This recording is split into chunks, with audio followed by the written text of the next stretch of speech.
inicio, buenas tardes, damos inicio a esta charla FIET. Buenas tardes. Buenas tardes. La Facultad de Ingeniería en Electricidad y Computación tiene el agrado de presentar el día de hoy la charla FIET a cargo del doctor Javier Urquizo. El tema, Energética 2035, Planificación Nacional de la Energía, avances desde junio de 2021. El doctor Urquizo obtuvo su doctorado en la Universidad de Newcastle en el Reino Unido. El doctor Urquizo tiene una serie de, tiene una maestría en el Stevens Institute of Technology en Ingeniería Eléctrica y en la Universidad de New Orleans. Tiene una serie de, un sinnúmero de certificaciones y además de publicaciones académicas. El doctor Urquizo en la SPOL es profesor de pregrado de distribución 1 y de planificación de los sistemas de potencia. En posgrados SPOL es profesor de control de procesos en energías renovables. A continuación, doy paso al doctor Javier Urquizo Calderón con su presentación. Muchas gracias. Muchas gracias. Voy a compartir la pantalla.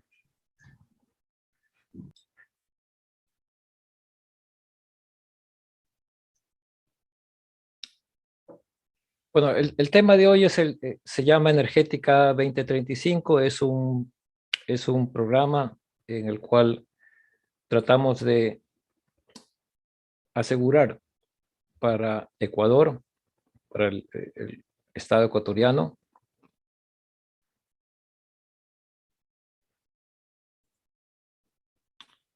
acceso a energía moderna, segura, barata, sostenible para todos los ecuatorianos.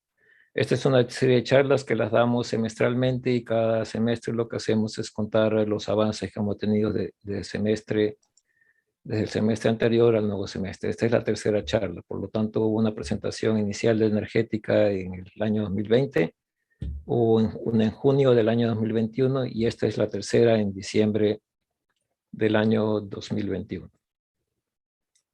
Energética no es solamente una idea mía, sino que es una idea de un conjunto de profesores de la facultad en el cual han trabajado estudiantes tanto de pregrado en los procesos de graduación como la MASI.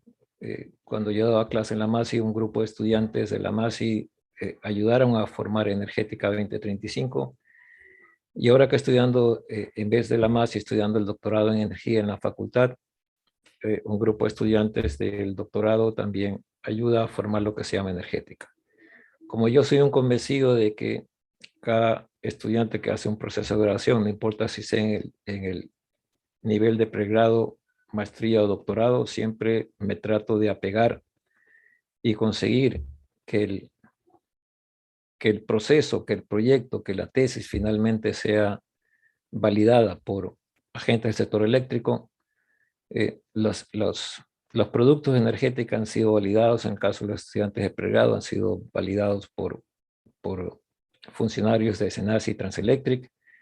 En el caso de los estudiantes de la maestría de la MASI han sido validados por el CELEC Generación, básicamente. Y los estudiantes del doctorado están siendo validados por Transelectric, uno de los grupos, y por CENEL, otro de los grupos. Bueno, ¿qué es lo que básicamente hace Energética? Explora en base a un conjunto de supuestos, y esos supuestos los obtenemos de estudios, políticas públicas, legislación nacional, desarrollos tecnológicos, preferencias de consumidores, elementos que nos permitan visualizar en conjunto de todos ellos, todos estos supuestos, aquellos que sean claves para lograr la transformación energética en el Ecuador, donde por transformación energética me refiero a cambiar la matriz energética, es decir, incluir renovables, que un poco ya el gobierno lo está haciendo, o este gobierno actualmente lo está haciendo con el llamado al bloque de 500 megavatios de energía renovables no convencionales, que eso salió en septiembre, y un poco más atrás con los planes de eficiencia energética que lanzó el gobierno pasado en el año 2016. Bueno, esta transformación energética en términos de renovables, de eficiencia energética, trae consigo o intrínsecamente la participación de nuevas fuentes renovables, procesos de eficiencia energética, incorporación de nuevas tecnologías. Y todo esto que uno dice, bueno, voy a incluir los renovables, pero tiene que cambiar su percepción de los flujos de potencia que va a correr, porque ya no solamente tiene flujo de carga que va en el sentido suministro-demanda, sino que también al estar incorporados renovables, tenemos también la posibilidad de generación distribuida, si es que lo hacemos a nivel de media tensión.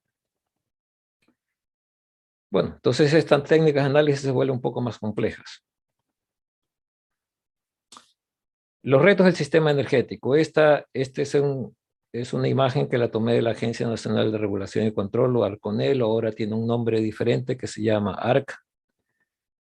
Pero básicamente el punto al cual quiero llegar es de que si usted mira la columna, cualquiera de ellas, si ve por ejemplo la potencia nominal, ve que el componente eólica, fotovoltaica, biomasa y biogás están en los dígitos.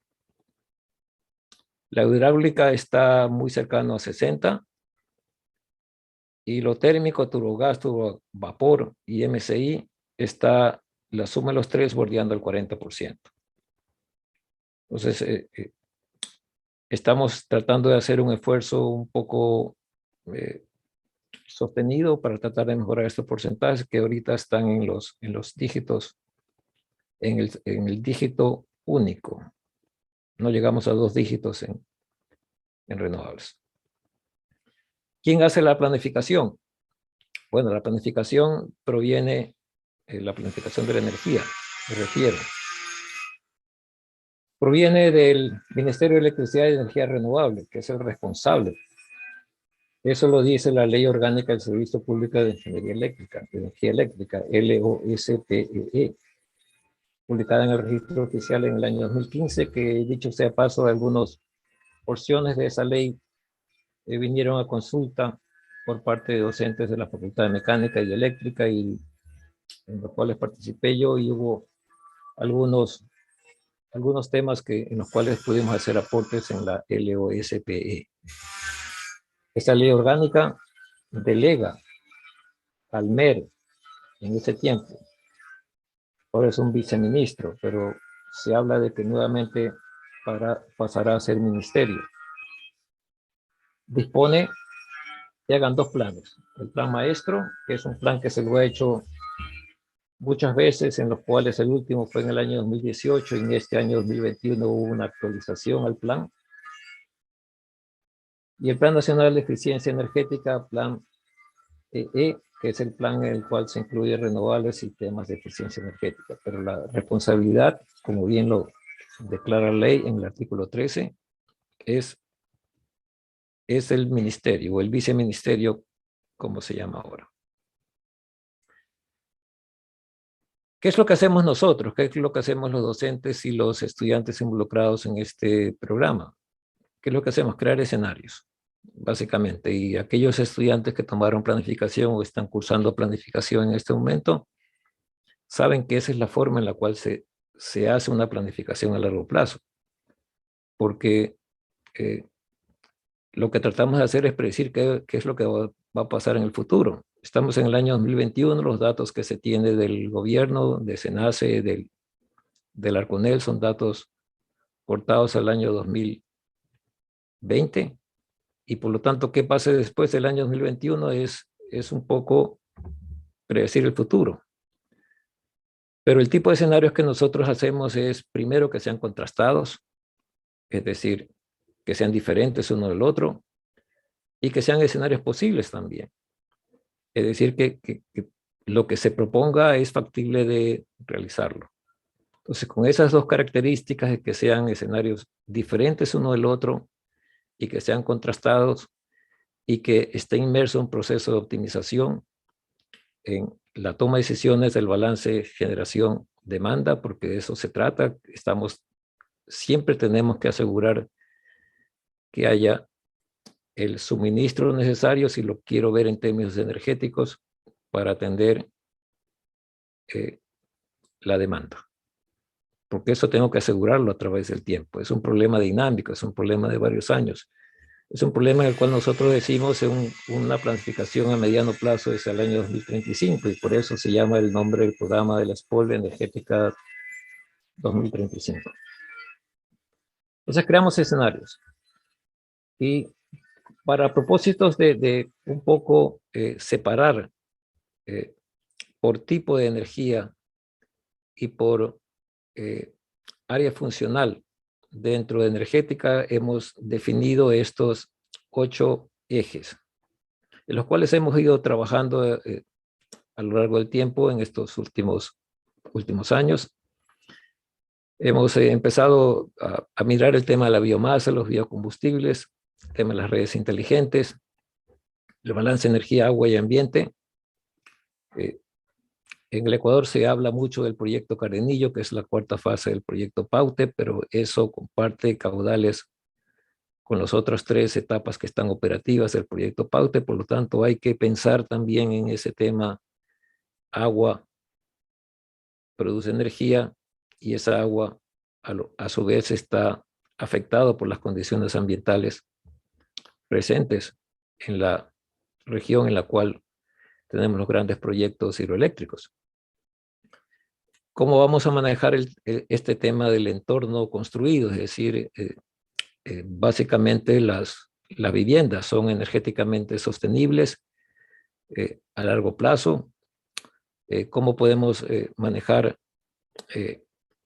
incluir renovables en viviendas del tipo residencial, comercial o industrial? ¿Cómo podemos al mismo tiempo mejorar las características de la envolvente de los edificios, sean residenciales, comerciales e industriales, de tal forma de que esto sea sostenible, es decir, que el consumo de energía no tome muchos recursos y que de lo que se trata es de que las futuras generaciones tengan los recursos necesarios para atender su ciclo de vida. El quinto es demanda y suministro.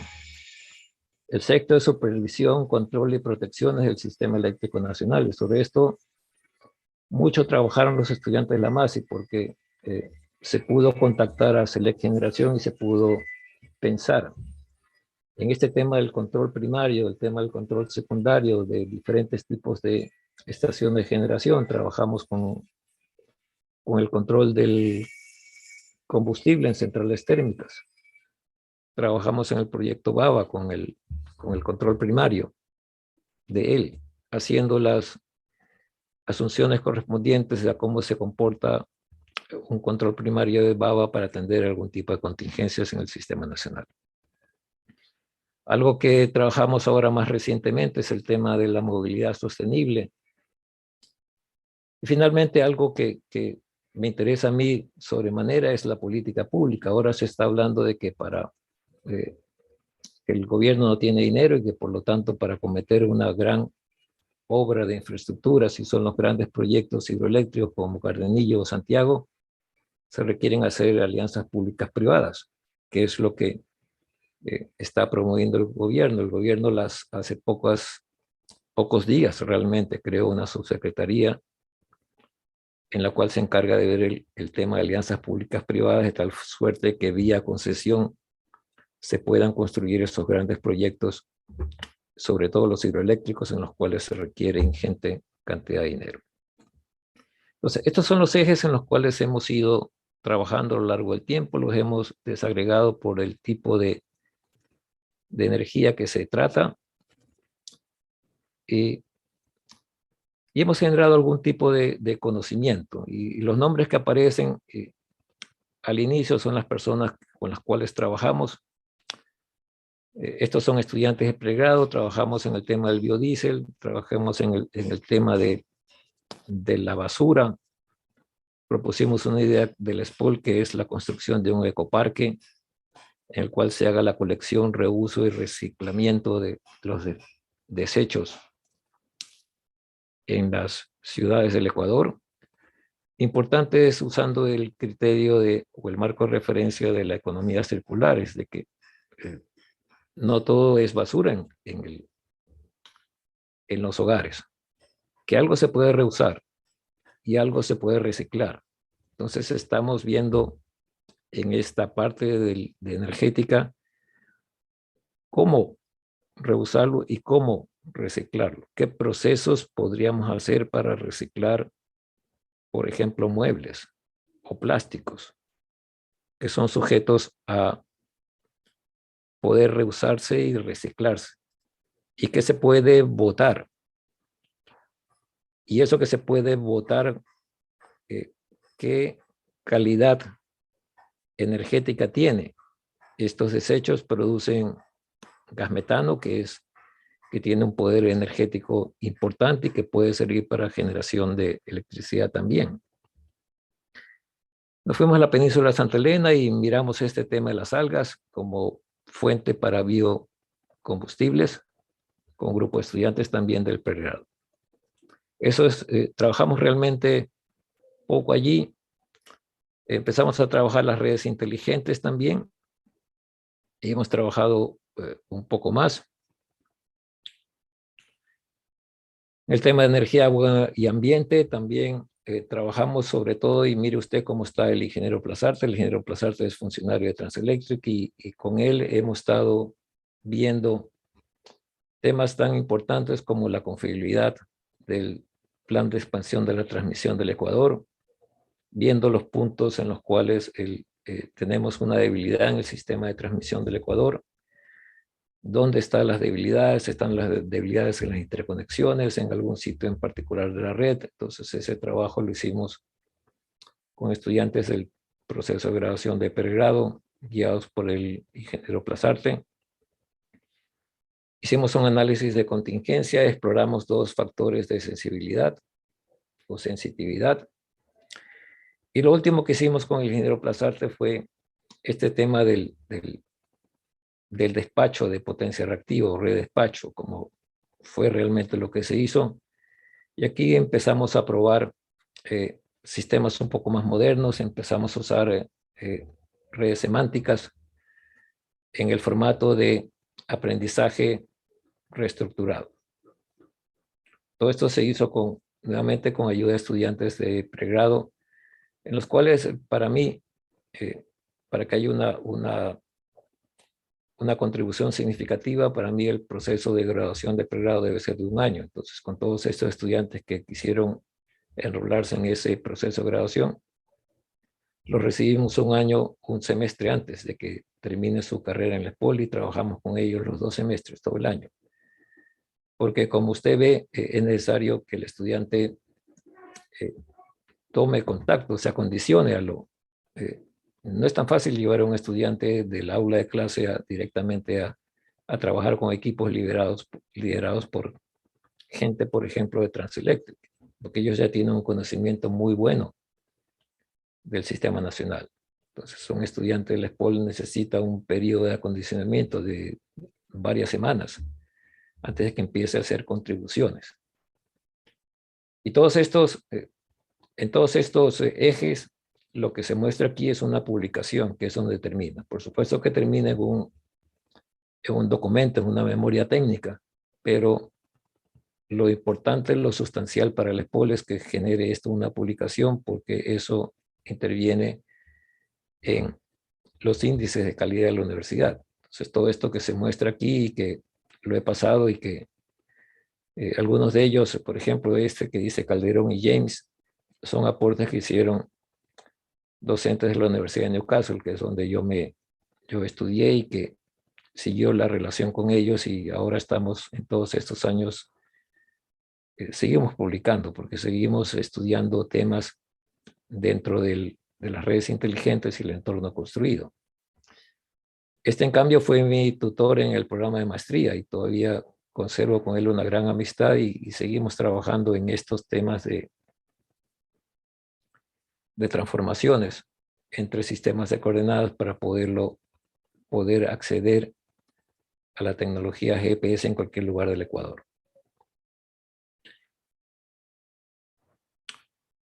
Bueno, pasamos al tema 4. Yo lo estoy pasando rápidamente porque de esos temas quiero, si es que me da tiempo en la charla y si la ingeniera Santa Cruz es generosa, quiero hablar un poco más de lo que estamos haciendo en este momento para compartirle a la audiencia qué es lo que actualmente estamos haciendo en energética. Y lo que estamos haciendo en energética es esto que dice avance y que está en color rojo aquí. Aquí, por ejemplo, cogimos una gran cantidad de consumo de energía en el Ecuador proviene de los sectores, de los grandes edificios del sector público. Y aquí cogimos el edificio de La Garzota de CENEL. Es un edificio que ocupa toda una manzana y que cuando usted mira el consumo de energía se da cuenta de que no es muy eficiente. Y por lo tanto lo que hicimos con William Guamán es tratar de ver cómo podemos mejorar el aislamiento térmico del edificio. Ver cómo podemos mejorar el sellamiento de las ventanas para que no se filtre mucho acondicionamiento de aire hacia el ambiente. Cómo podemos mejorar la ventilación de los locales sin tener que usar acondicionamiento de aire. Cómo podemos sellarlo al edificio para que el calor exterior no haga que tengamos que consumir más acondicionamiento de aire. Y por último, cómo podemos proponer una generación en sitio, on-site generation, para que este edificio sea a la vez sostenible y para que sea a la vez resistente a variaciones climáticas. En este caso nosotros tenemos básicamente fuertes lluvias en la temporada del invierno. Esto estamos haciendo ahora con William. Cogimos el edificio y lo estamos primero, y este orden es importante, nosotros estamos primero tratando de agotar a todas estas medidas que se las puede hacer en la envolvente del edificio para después concentrarnos en los dos últimos, que son los más costosos, y que uno tiene que llegar a ellos una vez que ha agotado todo lo anterior. Son soluciones relativamente más baratas que una generación en sitio. Lo que estamos haciendo también esta vez con el estudiante Pesantes, ambos son estudiantes del programa doctoral, es mirar cómo convertimos el campus Las Peñas en un campo autónomo desde el punto de vista energético y que sea completamente verde. Y por ahí estamos proponiendo una solución que es un poco innovadora, que es usar paneles fotovoltaicos, al cual vamos a incluir para los momentos durante el día en que no tengamos radiación solar incidente, celdas de combustibles. Estas celdas de combustibles van a ser comandados por hidrógeno, que va a ser producido por un proceso en un electrolizador, el cual tiene como ingreso agua y va a producir hidrógeno. Entonces aspiramos de que el consumo de energía del usuario lo podamos balancear con el panel fotovoltaico, el grupo de paneles fotovoltaicos, la celda de combustible, y tenemos que también considerar el gasto energético del electrolizador. Y lo que nos falte será cuestión de mirar la batería.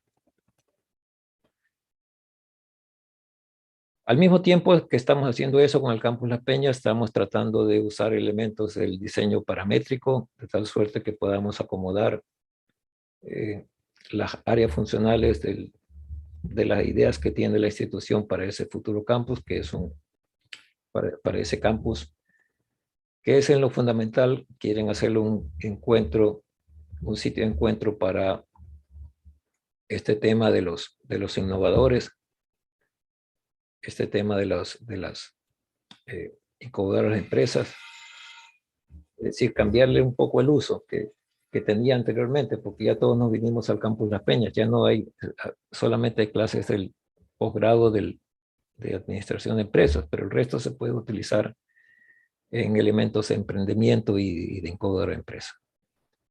Entonces, para energizar todos esos edificios, estamos balanceando esta ecuación, básicamente.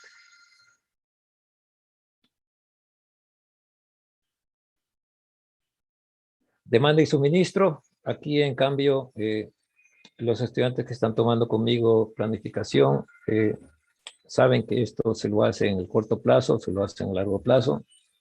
Aquí estamos pensando en analítica de la energía con técnicas de pronóstico de demanda al corto plazo y procesos de optimización. De esto hablaré un poco más adelante. Temas duros de la ingeniería eléctrica, supervisión, control, protecciones, también se avanzó bastante con ayuda de funcionarios del SENACE. Ellos son funcionarios del SENACE, el ingeniero Vargas, el doctor Cepeda, el ingeniero Pogo. Entonces, colaboramos para hacer estos modelajes en la parte del control. Por acá abajo está el ingeniero Amén, el ingeniero Medina y el ingeniero Chan, que trabajan en BABA. Con ellos se analizó la respuesta de la excitatriz del proyecto hidroeléctrico BABA. Por acá arriba con el ingeniero Mancero, que trabaja en CELEC, y hicimos optimizaciones del mixer del combustible HFO-DO para Termopichincha Quevedo. En términos de movilidad sostenible, trabajamos con el docente Iván Endara en tratar de mirar cuál es el efecto que tendrían las electrolinieras para una potencial explotación de los carros eléctricos. Y en particular analizamos este tipo o esta variedad de cargadores que son cargadores rápidos y mirar si hay alguna afectación en la red de distribución. Ya lo que estamos haciendo ahora y que va a ser un poco de un análisis un poco más particular es el desarrollo que estamos visualizando para el tren eléctrico de carga en el Ecuador, futuro tren eléctrico de carga en el Ecuador. Entonces hicimos un diagnóstico si es que un tren eléctrico para transportar carga, no pasajeros, le aclaro, es viable y cómo podemos después en un entorno de simulación tratar de ver cómo realizar el control de velocidad y torque para un motor imanes permanentes, que es lo que se visualiza para el tren eléctrico de carga. Aquí estamos colaborando con el doctor Falcones y tenemos un asistente de investigación que es el ingeniero Elio Sánchez. Política pública. Algo hemos avanzado anteriormente, no hemos tocado este tema desde junio del año 2021. No tenemos avances allí. Y me voy a enfocar con la venia de la ingeniera Santa Cruz, que me dé un poco más de tiempo en por qué es necesario un tren eléctrico de carga en el Ecuador. Toda esa información la obtuve del Balance Energético Nacional, la última versión, que es el año 2020. Y ahí se dice, y este diagrama de pastel muestra las necesidades, la demanda en el sector transporte. Es alto, es 45%.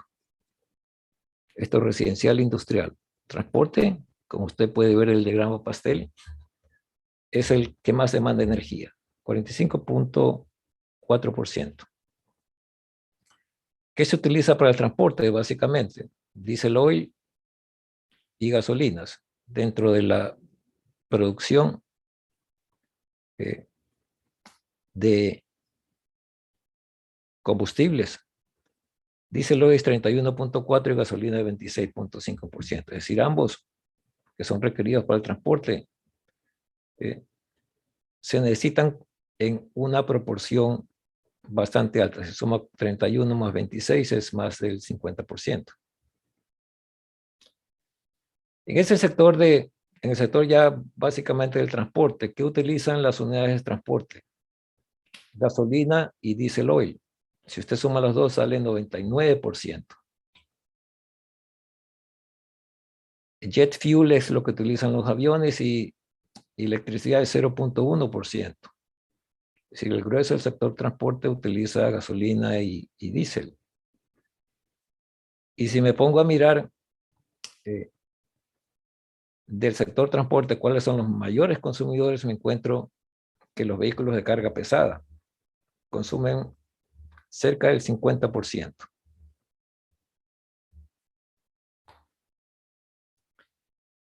Y si me pongo a preguntar, ¿hay capacidad en el país para producción de diésel hoy y gasolina para atender los transportes de carga pesada en el Ecuador? Y me encuentro que esa es la realidad que dice el documento de balanza energética del Barconel. Nosotros tenemos 34.5% de importaciones en lo que es diésel hoy y tenemos 38.7% de importaciones en lo que es gasolina. Entonces usted dice, necesito diésel hoy y gasolina para el transporte de carga pesada. Transporte de carga primero y de carga pesada, que es el 50%. Sí, pero necesito hacer importaciones, como dice aquí. Entonces, ¿qué es lo que visualizamos en el grupo con el doctor Falcones y el ingeniero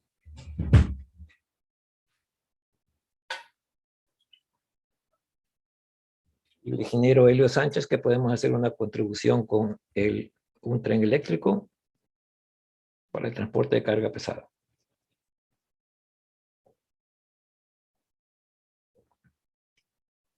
¿Cómo es la historia del Ecuador?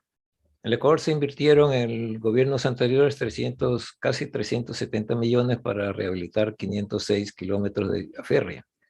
Estos datos los tomé del Diario Expreso.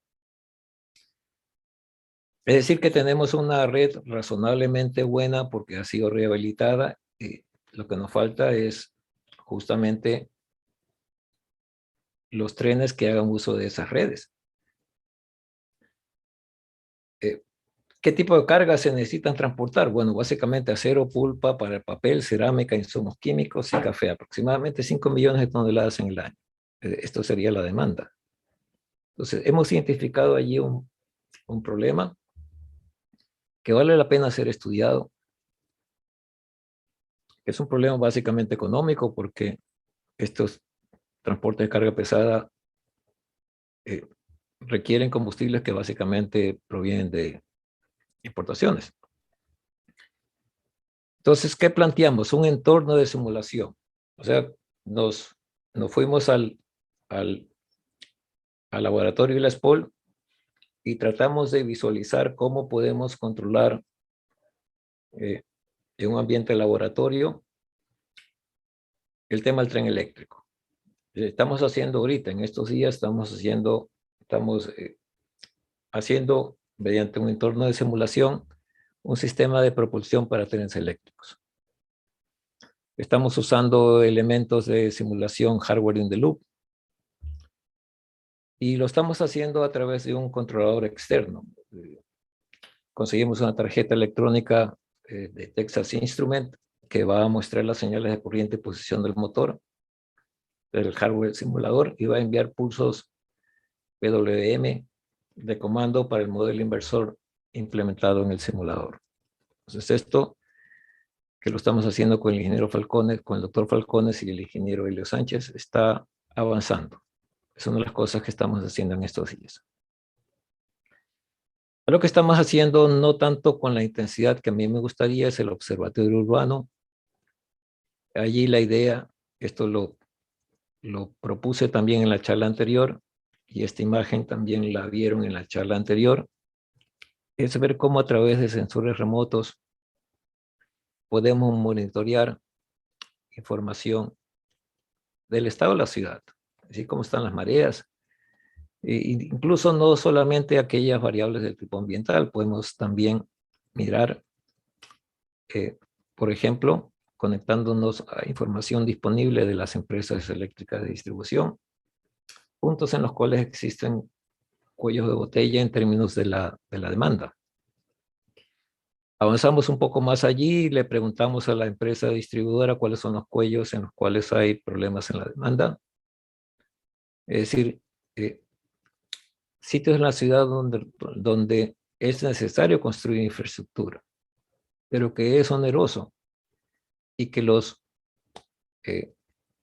abonados, específicamente en el sector industrial, han optado por las renovables. O sea, no esperar a que exista el caso de estudio para construir una subestación, sino que directamente fueron al uso de las renovables y a través de redes locales poder satisfacer su consumo de energía. Entonces, ese tema lo estamos estudiando también con el doctor Falcones y el ingeniero Helio Sánchez, como parte de una primera aproximación a todo este tema del Observatorio Urbano de la Energía.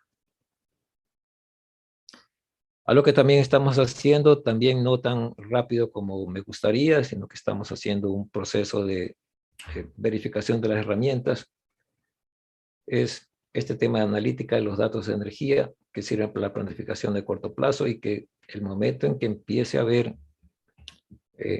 como ya lo empieza a ver en Guayaquil, como les contaba hace poco, en el sector industrial sobre todo, clientes que deciden irse por las renovables para satisfacer su consumo de energía, es que vamos a necesitar algún tipo de pronóstico de la demanda rápido, al corto plazo, un proceso de optimización también rápido al corto plazo, que nos permita hacer respuesta a la demanda a nivel local, no a nivel nacional, a nivel local. Y aquí tenemos, este tema lo estamos trabajando como espejo de lo que está haciendo una universidad en Holanda, en los cuales decidimos ir de la mano. Ellos tienen un caso de estudio también en este tema y nosotros estamos tratando de mirar este tema de la analítica de datos. Las herramientas, por supuesto, si estamos trabajando en conjunto, son las mismas también. Estamos usando Amazon Web Server, que es una herramienta. Estamos usando Python, estamos usando Postgres. Estamos usando también Django, Visual Studio. Es decir, estamos tratando de ir a la par con ellos, mirando el tema a nivel local. Ellos miran el tema a nivel de local también en una ciudad en Holanda. Y estamos tratando de crear una plataforma que nos permita hacer básicamente esto: pronóstico de la demanda, agregación, optimización y visualización. Entonces, esto que no hemos planteado con la Universidad en Holanda es una primera fase de mirar cómo podemos usar analítica de datos para mirar todos estos temas. Por último, quiero mostrarles algo en lo cual también estamos trabajando, esta vez con el doctor Torres también, con el doctor Falcones, y es un tema que nos pareció interesante mirarlo y que voy a, si me lo permiten, voy a ponerlo en la herramienta para que entiendan el tema del contexto. Entonces voy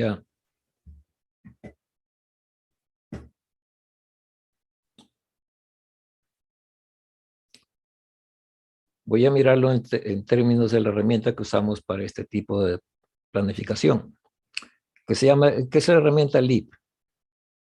Entonces, en LEAP tiene todos estos menús en los cuales usted ingresa. Esta es una herramienta para programación a largo plazo y los estudiantes que usualmente toman planificación en los semestres en la ESPOL toman contacto con esta herramienta. Y cada vez que hay un nuevo, por ejemplo, este cambio que ocurrió en septiembre de este año, con la inclusión del bloque 500 megavatios de energía renovable no convencional, los tratamos de incluir en este balance de carga anual. Esta es una planificación a largo plazo y por lo tanto la unidad significativa allí es el tiempo. Este es el resultado de la corrida ya. Y están puestas todas las centrales del país. Y algo que nos llamó la atención cuando hicimos este ejercicio es de que Santiago debería ingresar en el año 2027. Y Cardenillo, que es la cuarta fase del proyecto Pauta, debería ingresar en el año 2026. Santiago es una central es la más grande del país, es de 3.600 megavatios, es una central, es la joya de la corona, como le digo yo, en el Ecuador, porque sería, una vez que se construya, sería la mayor central en el Ecuador, por mucho más grande que Oahu Sinclair. Pero ¿cómo hace uno esto para ingresarla en este año en particular? Este programa me da los balances de generación en función de la demanda. Yo le coloco en esta parte del árbol la demanda y por la parte de acá le pongo la generación. Y siempre debe haber un balance de generación-carga, porque si no me toca importar o exportar. Entonces, haciendo el modelo nos sale estos resultados. Por supuesto que hay que actualizarlos con la información que nos proporcionó el gobierno en septiembre del año 2021, que todavía esto no está actualizado, porque estamos trabajando en eso también. Pero esto simplemente es un balance de generación-carga, como le decía, todavía hay que hacer el análisis eléctrico, es decir, cómo vamos a conectar en el Sistema Nacional de Transmisión Cardenillo, qué alternativas tenemos, qué escenarios proponemos. Igual con Santiago.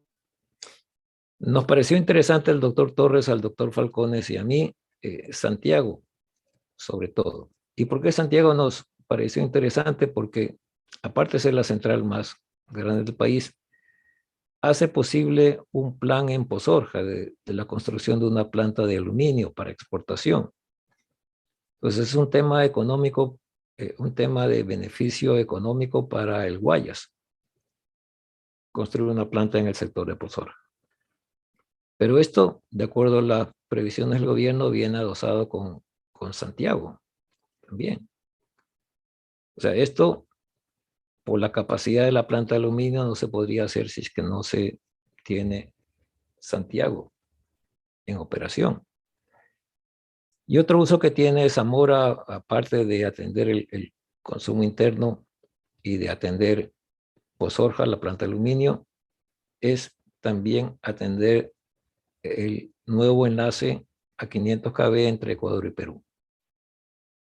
Entonces, ese tema nos pareció interesante de analizarlo. En este año salió en el mes de julio, me parece, las que hay interesados en ese tema, la interconexión Ecuador-Perú. Y para nosotros el problema es un problema también interesante analizarlo desde el punto de vista técnico. Santiago, como dice aquí, son 3.649 megavatios, una producción enorme de gigavatios hora, la hora más importante de ingeniería del país. Y para evacuar la energía de Santiago se requiere la construcción de 3 salidas, Santiago Chorrillos, por supuesto, Santiago Pasaje y Santiago Taday. Este enlace es para atender la demanda nacional y Santiago Pasaje, Santiago Chorrillos es para atender la planta del aluminio y la interconexión con el Perú a 500 kV. Mirando ya más en detalle el sistema con el Perú, uno se encuentra con este tipo de temas. Que tenemos que Chorrillos Pasaje Piura es en el Perú ya, y a nivel de 500 kV, y nos encontramos con estos elementos de planificación de potencia reactiva. Esta información la obtuve de Pro Inversión Perú. Entonces, este tema del control de reactivos en ambos lados de la frontera luce interesante de estudiarlo. Entonces, ahí, con ayuda del doctor Torres y el doctor Falcones, estamos tratando de acondicionar uno o varios STATCOM. Eso estamos STATCOM son elementos dinámicos de potencia reactiva del tipo FACS, como se los conoce de manera genérica, que nos ayudan a mirar este tema de cómo podemos manejar en una interconexión el problema de la planificación de los recursos dinámicos de potencia reactiva. Eso también estamos haciendo y tenemos a un par de estudiantes del programa doctoral pensando en eso también junto con los docentes de la facultad.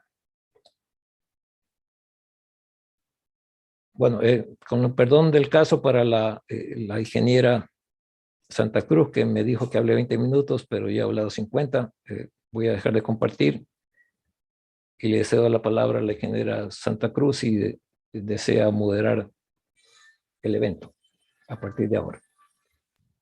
Sí, buenas tardes, gracias, doctor Urquizo. A continuación pasamos a la fase de preguntas. Las preguntas pueden ser hechas directamente activando el micrófono o escribiéndolas en el chat. Muchísimas gracias, doctor. Tenemos un tiempo para las preguntas. Gracias.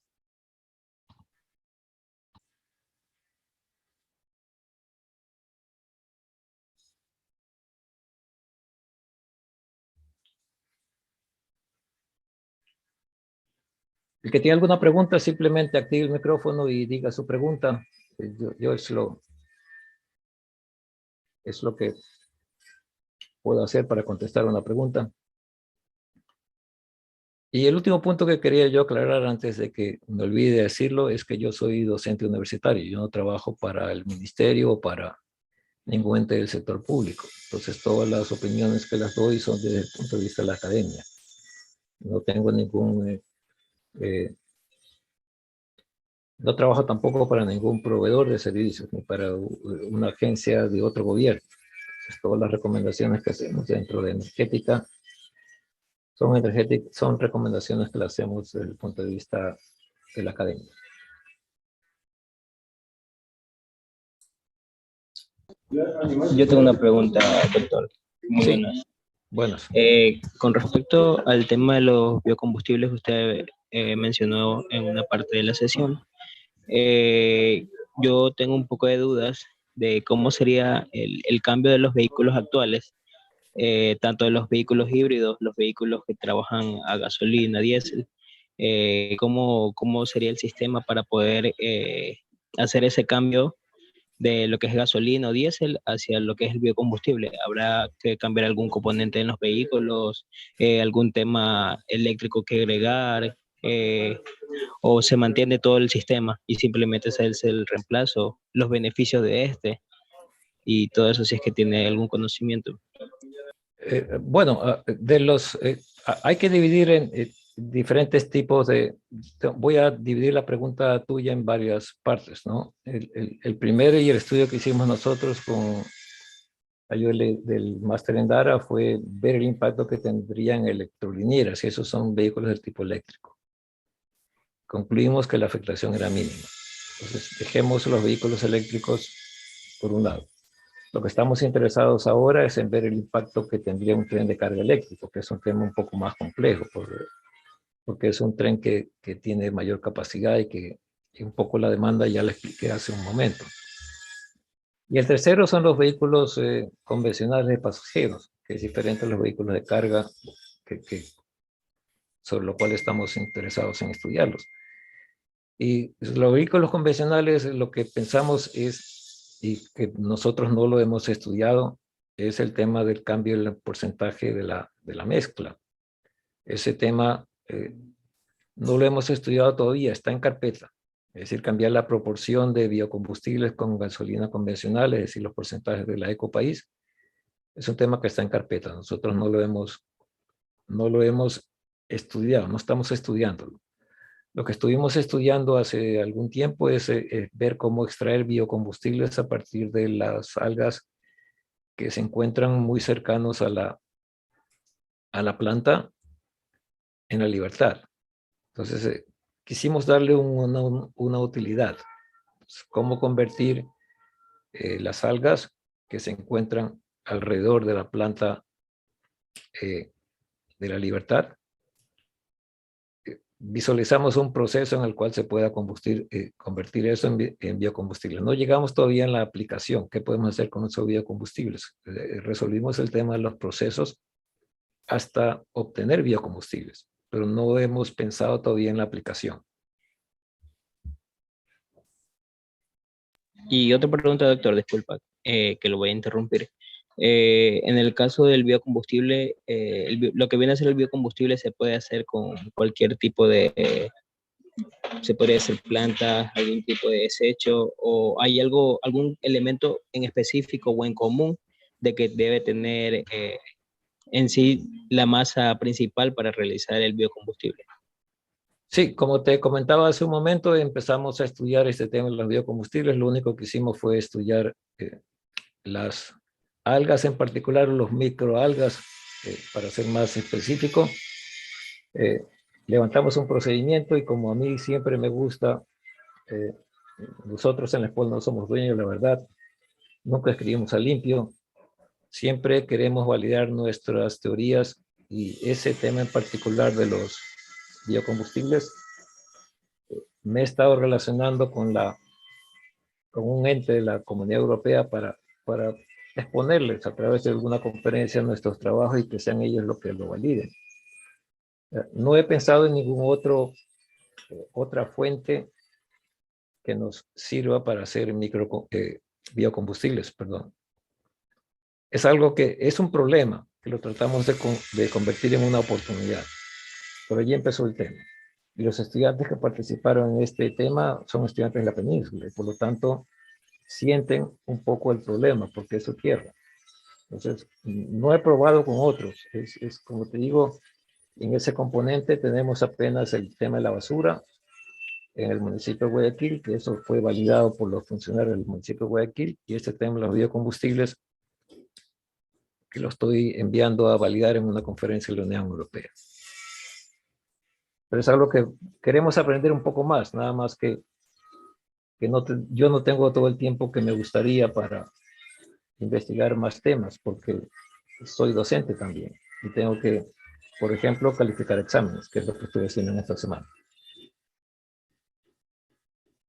Y, doctor, por ese caso, ya que nos comentaba lo del proyecto, ¿hay alguna forma de que estudiantes, así que no estén por graduarse, sino estudiantes que estén a mitad de carrera o un poquito más avanzados y tengan los conocimientos básicos para poder aplicar, se podía aplicar a lo que viene a ser el proyecto? ¿Hay alguna forma o tienen que ser ya estudiantes que estén por graduarse? Sí, preferimos generalmente estudiantes que estén en proceso de graduación, por una razón un poco simple, porque ellos tienen una necesidad, que es graduarse. Nosotros tenemos la necesidad del conocimiento. Entonces se forma una sinergia interesante en el cual ambos, tanto los requerimientos de investigación que tenemos en los docentes de la facultad y el estudiante que está en proceso de graduación que quiere graduarse, pero lo único que le pedimos al estudiante que está en proceso de graduación es que esté un año con nosotros, porque evidentemente nuestros aliados, sean los docentes de la Universidad de Newcastle, o sea el profesor Munier, que él está en la Universidad Estatal de Luisiana, o la gente de Transelectric, SENACE, o CELEC, o la Universidad de Holanda, requieren una continuidad un poco mayor, porque evidentemente si uno piensa terminar en los 4 meses escasos que tiene un programa de graduación, es poco lo que se puede hacer, poco en términos de hacer una contribución significativa. Entonces, si alguien está interesado, me puede escribir un correo electrónico, pero tiene que tener una disponibilidad desde un semestre antes de que inicie su programa de graduación formal, me refiero. Es decir, si alguien va a empezar su programa de graduación en mayo del siguiente año, ya debería estar trabajando con nosotros. Porque el tema no es tan... El tema requiere primero una curva de aprendizaje, incluso del punto de vista personal. Tienen que familiarizarse con el temperamento del ingeniero Plasartes y el tema en Transelectric, y que tiene que pasarle mucha información y tiene que estar al día con él y después empezar a generar nuevo conocimiento. Y un poco las necesidades de investigación del ingeniero Plazarte especialmente son de él. O sea, nosotros no hacemos algo del cual sea necesidad nuestra, sino que son las necesidades de él, porque esa es la mejor forma de relacionarnos con él, que él pueda decirnos en qué está interesado y nosotros lo podemos ayudar. Mister, muy buenas tardes. Verá, mister, yo escuché que usted había hablado un poco de las redes eléctricas inteligentes, o bueno, Sí. smart grids. Mi pregunta es, ¿cómo estarían involucradas o de qué manera aportarían para el estudio que usted está realizando? Bueno, nosotros estamos visualizando este tema de las renovables y de cómo podemos incluirlas en un despacho a ese nivel de tensión, es a través de una microred, en lo cual básicamente son necesarias varios temas que se conjuguen. Son necesarios la energía renovable, primero, como le había dicho hace un momento, el almacenamiento, en el caso que usemos energía que sea dependiente de la radiación solar incidente. Entonces necesitamos conjugar algunas cosas y una vez que ya tenemos eso, podemos empezar a mirar la interconexión. Y tenemos que, allí en ese caso hay regulaciones de la CONEL, en el cual dice que si usted es generador, tiene que satisfacer primero y fundamentalmente su consumo para después pensar en compartir su generación a otros usuarios. Y todo ese proceso está regulado, siempre hay que pedir una autorización primero, suministrar los papeles a la empresa de distribución, esa empresa de distribución a su vez somete el caso al ARCONEL o al ARC, que le da finalmente la autorización de la conexión. Es una arista que tiene componentes técnicos, como es la microred, y tiene componentes de procedimiento que tiene que cumplir para poder tener la autorización de conexión. Y eso no es tan rápido. Eso tiene que depender de los informes que emite la distribuidora y también el ARCONEL o ARCA.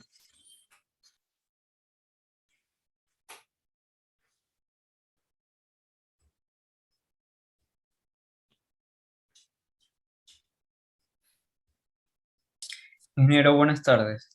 Hola, David. ¿Cómo está, doctor?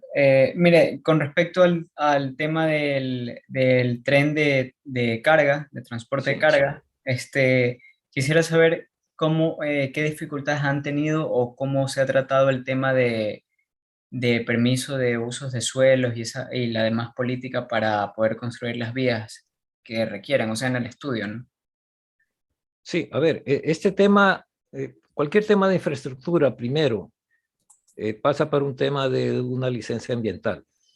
Pasa primero por un estudio de impacto ambiental, después viene la aprobación de ese estudio de impacto ambiental por el único organismo sectorial en el Ecuador que tiene la capacidad de aprobarlo, que es el ARCONEL en el sector eléctrico. O sea, es el único sectorial, es decir, electricidad, que te puede aprobar un proyecto como este, que es el ARCONEL. Y después, en coordinación con el Ministerio del Ambiente, te dan una licencia ambiental. Esa licencia ambiental se permite construir. Y ya que tocas el tema, este tema de la licencia ambiental fue objeto de alguna controversia justamente en la línea que estamos nosotros mirando, que es la línea de transmisión de Ecuador con Perú a 500 kilovoltios, porque pasa por zona productiva bananera de la provincia del Guayas y la provincia del Oro. Entonces, estos temas del impacto ambiental terminan en una sesión en el cual las personas que están haciendo este estudio de impacto ambiental lo notifican a la comunidad. Todos los impactos que va a haber, que básicamente son del tipo al medio físico, al medio biótico, es decir, las especies, peces y animales, y el medio sociocultural, que son los seres humanos. El medio físico son los edificios, los cultivos y demás. Entonces, este acuerdo es previo a la aprobación del estudio de impacto ambiental.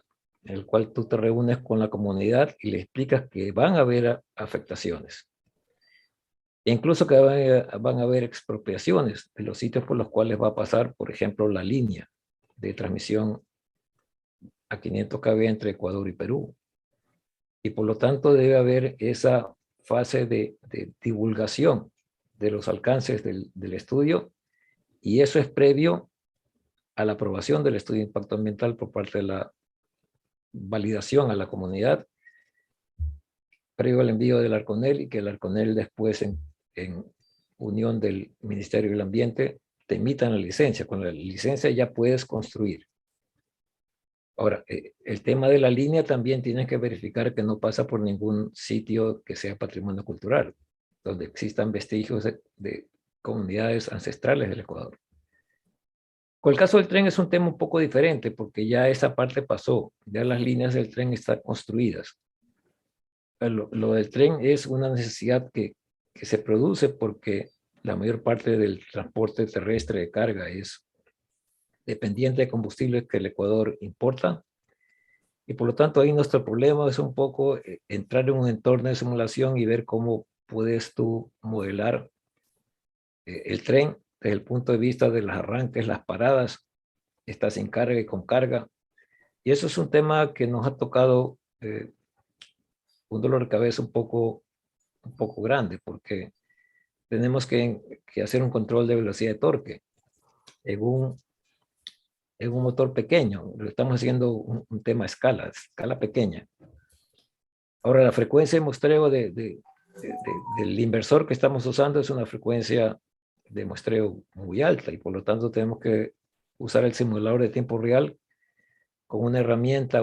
Tú creo que estás familiarizado con ese simulador de tiempo real, con uno de los módulos que es diferente al que usamos en distribución, que es el iMegaSim. Tenemos que usar el FPGASim, que tiene la frecuencia adecuada para una electrónica de potencia. Eso con respecto al tren. Yo también tenía una pregunta. Es acerca de, había mencionado también cómo el gobierno podría también participar a este cambio, por lo que preguntaba cómo también la sociedad se adaptaría a este cambio. ¿Estarían de acuerdo con los esfuerzos tanto del gobierno como de las organizaciones que están encargadas de cambiarse de los combustibles que normalmente usamos para la energía al uso de energías renovables? Y del mismo modo, esas tarifas generarían tarifas que serían adecuadas para los ciudadanos. Sí, bueno, gracias, Angie, por la pregunta, que es un tema pertinente y que hay que involucrar a la ciudadanía, porque efectivamente todos estos cambios en la matriz energética, y esa es la razón por la cual todas nuestras ideas sobre respecto a energética las sometemos a consideración de ustedes casi cada semestre, de tal forma que cualquier persona que desee puede registrarse y puede atender las charlas que damos semestralmente. Pero efectivamente, por ejemplo, si hablamos de las renovables, ellos tienen una tarifa preferencial, tienen un acceso a la red preferencial también, tienen un acceso a un despacho preferencial. Entonces, la ley ecuatoriana facilita eso. Hay esa posibilidad de que si alguien tiene una aplicación de generación renovable, tiene una tarifa preferencial y tiene un despacho preferencial también. Ahora, para el usuario debe ser un poco transparente. Lo que al usuario le interesa es que no se le incrementen las tarifas, que es lo que generalmente el usuario desea. Entonces, un esquema y por eso tenemos el último componente que dice regulación, tarifas, porque este es un tema que hay que estudiarlo todavía. Yo en mi tesis doctoral, cuando estaba en Inglaterra estudiando estos temas, visualizamos un paquete que se llama el Green Deal, en el cual nosotros primero propusimos una medida energética y una compensación del costo que le produjo al usuario hacer esa mejora energética en su casa, que se lo compense o que se lo pague vía compensación en el costo de la energía la distribuidora en un cierto número de meses. Pero nos dimos cuenta que ese esquema no es muy adecuado y nos dimos contra el piso porque nos salió rentable o que la gente estaba dispuesta a poner un dispositivo renovable en su casa, hacer mejoras y ser compensados siempre y cuando hagan más de una mejora. Entonces encontramos que si hacía 2 o 3 mejoras, las personas estarían dispuestas porque evidentemente la reducción del consumo de energía era mejor, era mayor. Y están dispuestos a enrolarse en este programa del Green Deal, que después en poco empezó a mejorar desde el punto de vista de adherentes al programa. Pero evidentemente, si que le da algún tipo de incentivo al usuario, él puede ingresar a estos temas de eficiencia energética o de uso de renovables, paneles en su techo o generación o granjas solares en el caso de una ciudadela o un distrito. Ingeniero, buenas. Buenas tardes. Yo tenía una consulta de que si se ha pensado aquí en una implementación del uso de la energía nuclear, dado que en otros países ya se está haciendo uso de ella. Sí, es un tema muy interesante el tema de la energía nuclear y yo te invito a que contactes hay un instituto de energía nuclear en Bariloche que yo tuve la suerte de conocerlo. Ellos tienen aplicaciones de la energía nuclear para aplicaciones de medicina. El problema con las plantas nucleares para suministro y yo te cuento la experiencia. De un tiempo estuve trabajando en California por el año 2002, me parece que fue. Pasaba largo rato en California y ellos tenían un problema un poco serio, que no lo visualizamos nosotros, pero ellos sí lo visualizan. Y que es que una planta nuclear generalmente tiene periodos de arranque y paradas muy largos. Y tiempo mínimo que esté en operación es bastante largo también. Imagínate tú, con este auge de las renovables, sobre todo en California, que hay mucha generación domiciliaria, paneles conectados en los techos de los domicilios, en los cuales finalmente el suministro, lo que debe generar, o lo que debe suministrar más bien, las empresas en California que deben administrar por el CAISO, que se llama California Independent System Operator, que es la especie del SENACE, pero a nivel de California, hizo que esa gran cantidad de energía proveniente de los techos, hizo que haya mucha energía que necesitaba ser botada, porque ya no, este generador o esta planta nuclear tan grande ya no era necesaria y pararla o encenderla era muy costoso. Entonces se optó por otros esquemas alternativos. Entonces con el tema de la energía nuclear en grandes cantidades vi ese problema. Yo no lo he estudiado en detalle tampoco, pero te cuento lo que vi y te cuento la experiencia que tuve con medidas energéticas y generación renovable en baja escala en Inglaterra y el Green Deal, que necesitaban una mezcla de medidas para que despertar la curiosidad del abonado y enrolarse en nuestro programa. Con la energía nuclear tengo ese conocimiento que lo viví hace algunos años. No me he puesto a estudiar el tema de la energía nuclear para el Ecuador en particular. Sí lo he visto en Argentina, que funciona muy bien, pero para aplicaciones de medicina. Sí, buenas tardes. Tengo una preguntita. Actualmente sí existe una ciudad, por así llamarlo, futurista, que es la que queda por el desierto de Abu Dhabi. No sé si ha escuchado, de Masdar. Actualmente no usan, o sea, solo usan energía renovable, pero no tienen mucha acogida. No sé si en un futuro las ciudades las más potenciadas podrían, digamos, a coger esta misma ideología y llegar a ser más rentable, porque no se escucha mucho de esa ciudad, de hecho, y tiene problemas porque no vienen visitantes. No sé si sea por la pandemia, pero no se nota que haya mucha participación de otros gobiernos. Bueno, el tema de las renovables siempre es una curva de aprendizaje y de confianza del del usuario a su uso. Si tú te invito a que revises una página web que se llama la página web de la ZARD, LAZARD, y en esa página web tú vas a encontrar que el costo de las renovables a lo largo del tiempo va, para decir un término muy criollo, el Ecuador va en picada. O sea, cada vez el costo de las renovables es más pequeño, lo cual lo hace rentable para el abonado, la persona que está en su casa y que quiere disminuir su planilla. Bueno, ahora ya es rentable.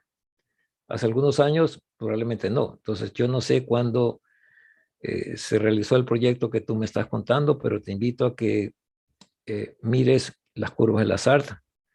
Es una buena fuente para que te des cuenta de cómo ha sido la evolución del costo de las renovables. Viento, solar, por ejemplo, a lo largo de los años vas a verificar que los costos están realmente disminuyendo. Y ahí también encuentras el costo del almacenamiento, que es otro de los temas en los cuales la energía solar a veces tiene sus detractores, porque dicen, bueno, necesito un almacenamiento cuando no haya radiación solar incidente.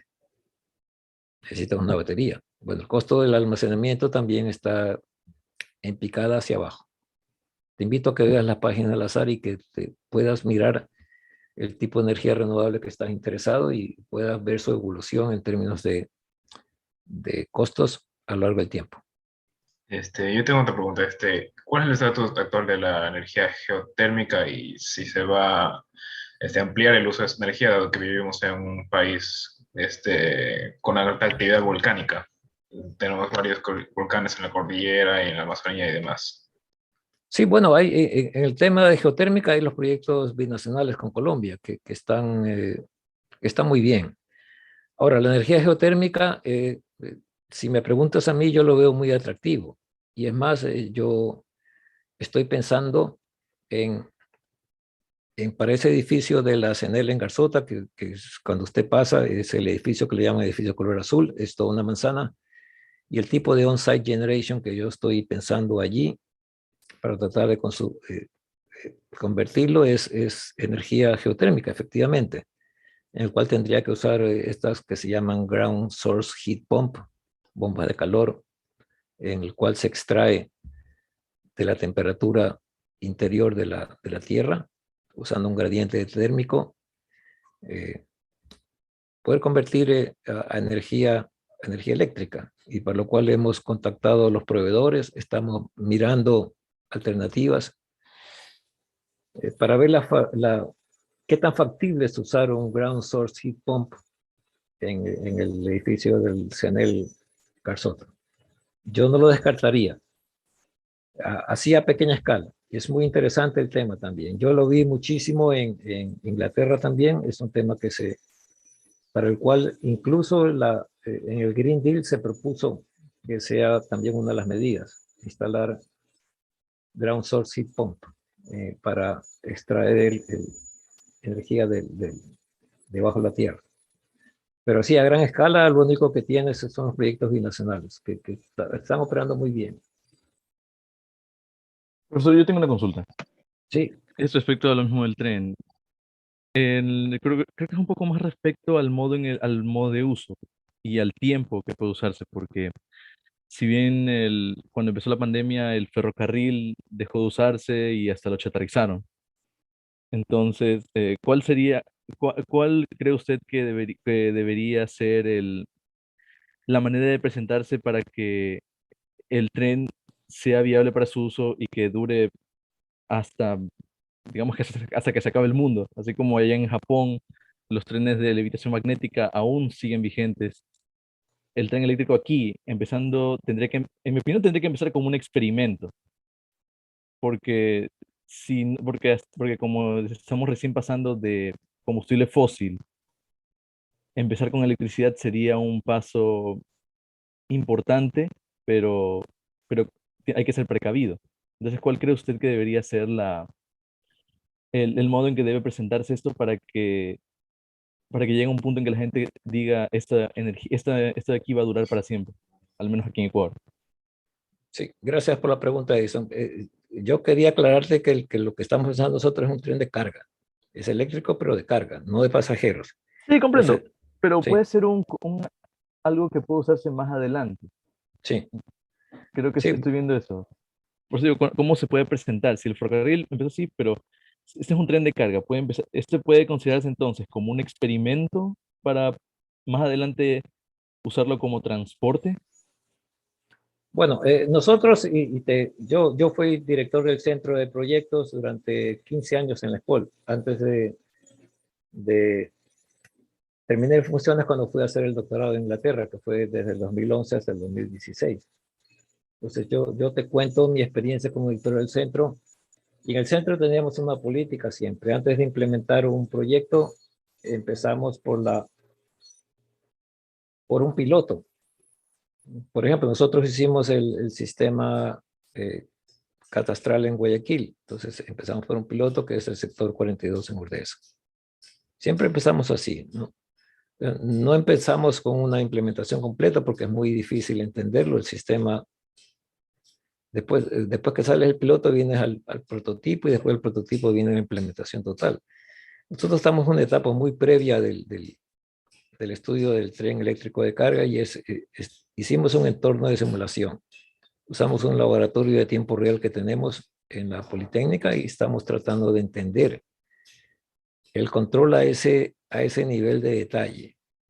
Un nivel de detalle en el cual tenemos que conmutar dispositivos de electrónica de potencia que responden a una velocidad muy rápida y cómo eso va a afectar el tema de la corriente y la velocidad de un motor también de escala reducida, que inicialmente lo vamos a simular en el simulador de tiempo real, después pensamos conseguirnos un motor imán permanente y tratar de comandarlo ya con un motorcito pequeño. Estamos tratando de entender todos los aspectos técnicos que involucran, no estamos todavía diciendo que que conocemos el tema, empezamos por lo más básico que es entender el problema. Y cómo podemos controlarlo con una tarjeta externa, unas tarjetas de estas que son estos kits que produce Texas Instruments, en el cual pensamos que él va a generar el control. Y eso hay que programarlo a un nivel muy bajo. Entonces estamos recién entendiendo el problema. Pero entiendo ya que para una implementación el gobierno tendrá que decidir primero un piloto, una línea en particular, pero que hay necesidad, sí, porque evidentemente el combustible que utilizan los transportistas de carga pesada son en su mayor parte importados. Buenas tardes. Yo Buenas tengo tardes. una pregunta respecto a la capacidad de gestión que puede tener el Ecuador para generar este tipo de proyectos. Sé que es una necesidad la parte de un tren eléctrico de carga pesada. Por ejemplo, yo vivo en Machala, que tiene un puerto igual que Guayaquil, y son bastantes los camiones de carga pesada que viajan solamente para traer combustible al día, son bastantes las rutas. Pero me preguntaba la capacidad de gestión que podría tener el Ecuador para manejar este proyecto, porque usted presentó, por ejemplo, una comparación con las rutas que se construyeron en Colombia. El precio que Ecuador invirtió para estas rutas fue 6 veces más que el de Colombia. Yo le tomé una captura de las diapositivas porque me llamaron la atención. En Ecuador fueron 368 millones y en Colombia 60 millones para la misma cantidad de kilómetros, de hecho menos kilómetros. Entonces no sé qué tan factible también sería crear una ruta de aquí desde Guayaquil, que es de donde está, hasta Perú, que sería el interés para cargas pesadas. O sea, la gestión que tuvo, que fue solo para turismo, que no les resultó, fue realmente pésima por la cantidad de inversión y la ganancia que tuvieron, que no me parece. Aunque para cargas pesadas la ganancia sería mucho mejor, ya que se eliminan las rutas de los transportistas, no me parece a mí, o no tengo la idea de cómo sería la gestión para crear la ruta comercial para la aplicación de un transporte de tren eléctrico. Sí, bueno, para eso hay un estudio de prefactibilidad que lo hizo el gobierno, y en el cual lo invito también a descargar ese estudio en el cual están las rutas que se están pensando. Yo hice mis estudios, yo pasé 4 años en Estados Unidos y pasé 4 años en Europa. Y cuando uno está viviendo en Europa durante tanto tiempo, se da cuenta uno de que el grado de desarrollo que tienen ellos son básicamente porque los medios de transporte funcionan bastante bien. Y otro es que los medios de comunicación y, por ejemplo, el correo funcionan también bastante bien. Por otro lado, estoy convencido que el impulso que se le está dando al tema mediante alianzas públicas privadas, y le invito a leer el registro oficial 260 que crea la Secretaría de Inversión mediante el mecanismo de alianzas públicas privadas, va a ser un punto de inflexión muy interesante en conseguir aliados que permitan a través de este mecanismo que una empresa con experiencia en la gestión de este tipo, en Europa es muy común el tren, pueda aliarse con un ente nacional y puedan juntos, por supuesto, vía un modelo de concesión, que es la única forma. Usted me dice, alguien quiere invertir, pero después tiene que usufructuar la infraestructura, y la forma de hacerlo es vía concesión. Cardenillo, por ejemplo, yendo en el sector eléctrico, se piensa un esquema de concesión.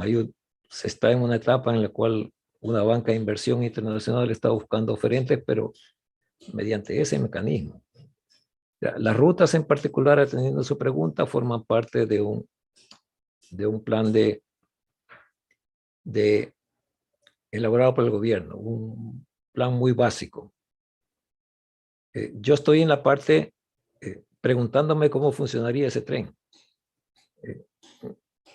Sé que el tren tiene que arrancar, tiene que parar y tiene que moverse con carga y sin carga. Entonces, yo estoy todavía dando, como dicen en Estados Unidos, baby step. Estoy tratando de dar pasos muy pequeños para entender el problema, primero, desde el punto de vista técnico, que es lo que hacemos nosotros en la ESPOL. Somos básicamente interesados en el tema técnico. Ahora el gobierno hará la implementación más adecuada, seguramente con ese mecanismo de alianzas públicas privadas, porque es un tema realmente costoso. Y efectivamente hay que relacionar con los puertos, que es uno de los usuarios tradicionales. El puerto de Puerto Bolívar, por ejemplo, en la provincia del Oro, que recibe una gran cantidad o que transporta las exportaciones de banano desde el Ecuador hacia afuera, es por supuesto, y está considerado en ese plan inicial que ha hecho el gobierno.